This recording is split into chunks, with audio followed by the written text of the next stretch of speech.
Evening போல் ஏதாவது சூடாக செஞ்சு சாப்பிடுவேன். சரி இன்றைக்கி செய்கிற அந்த ஸ்நாக்ஸ் உங்ககிட்ட ஷேர் பண்ணலான்னு எடுத்துன்னு வந்திருக்கேன். இது வந்து வெங்காயம் வந்து சின்னதாக மெலிசாக நீல வாக்கில் கட் பண்ணி சால்ட்டு போட்டு நல்லா பிசைஞ்சு விட்டுருக்கணும். ஏன்னா அந்த தண்ணி பதம்லாம் வெளியே வந்துடணும் வெங்காயத்தோட. அதுக்கப்புறமா கருவேப்பிலை, கொத்தமல்லி, அதுக்கப்புறமா பச்சை மிளகா நான் ஒன்று எடுத்துருக்கேன், ஏன்னா பாப்பா சாப்பிட்ணும். அப்புறமா அது இங்கு, அப்புறம் சோடா பவுட்ரு, அப்புறம் நான் வந்து கலர் பவுட்ரு போட்டிருக்கேன், ஆப்ஷனல் தான்.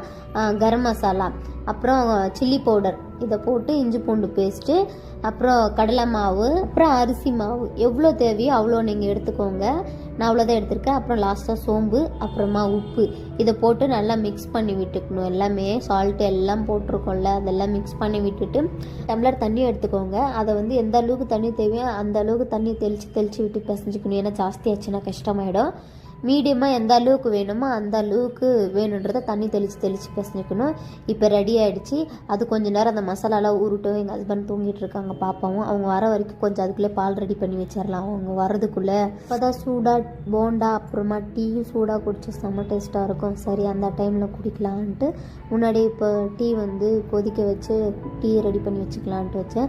அதுக்கப்புறமா பக்கத்துலேயே வந்து அடுப்பத்தை வச்சு வானல் வச்சு அந்த எண்ணெய் ஊற்றி கொதிக்கட்டும் அப்படின்ட்டு கொஞ்சம் எண்ணெய் சூடாகட்டும்ன்ட்டு ஊற்றிட்டேன் நான். அது சூடாகிற வரைக்கும் நான் போயிட்டு பூஜை பண்ணேன். இன்றைக்கி சாட்டர்டே. சரி பஞ்ச பாத்திரத்தில் தண்ணி எடுத்து வச்சுட்டு பழி பூவெல்லாம் எடுத்து வச்சுட்டு பூஜைக்கு ரெடி பண்ணி வச்சிடலான்ட்டு எண்ணெய் ஊற்றி திரி போட்டு ரெடி பண்ணி வச்சுட்டு இப்போ எண்ணெய் காஞ்சிடுச்சு.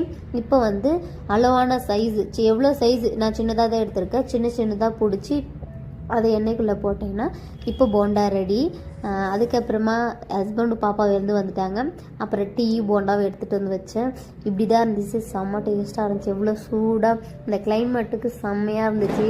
காரசாரமாக நான் காரமாக தான் பண்ணியிருந்தேன். அதுக்கப்புறமா நாங்களும் உட்காந்து சாப்பிட்டு முடிச்சதுக்கப்புறமா பூஜை பண்ணலான்னு போயிட்டேன். அதுக்கப்புறமா பூஜையும் விளக்கேற்றிட்டு வெளியேருந்து விளக்கேற்றிட்டு வந்துட்டு தீபதூப ஆராதனை காட்டி இந்த பூஜையை நான் பண்ணி முடிச்சுட்டேன். அதுக்கப்புறமா இன்னும் வந்து புது வருஷம் பிறக்கிறதுக்கு இன்னும் 3 நாள் தான் இருக்குது. அதை நினைச்சாலும் வருத்தமாக இருக்குது. இந்த வருஷமே எப்படி இருக்குது, இன்னும் அடுத்த வருஷம் எப்படி இருக்கும் அப்படின்னு யோசிச்சாலே பயமாக இருக்குது. எத்தனை பேர் அந்த மாதிரி ஃபீல் பண்ணுறீங்கன்றதை கமெண்ட் பண்ணுங்கள். ஓகே, இதோட இந்த ஷார்ட்ஸ் முடிய போகுது. நெக்ஸ்ட் ஷார்ட்ஸில் பார்க்கலாம். ஓகே, பாய்.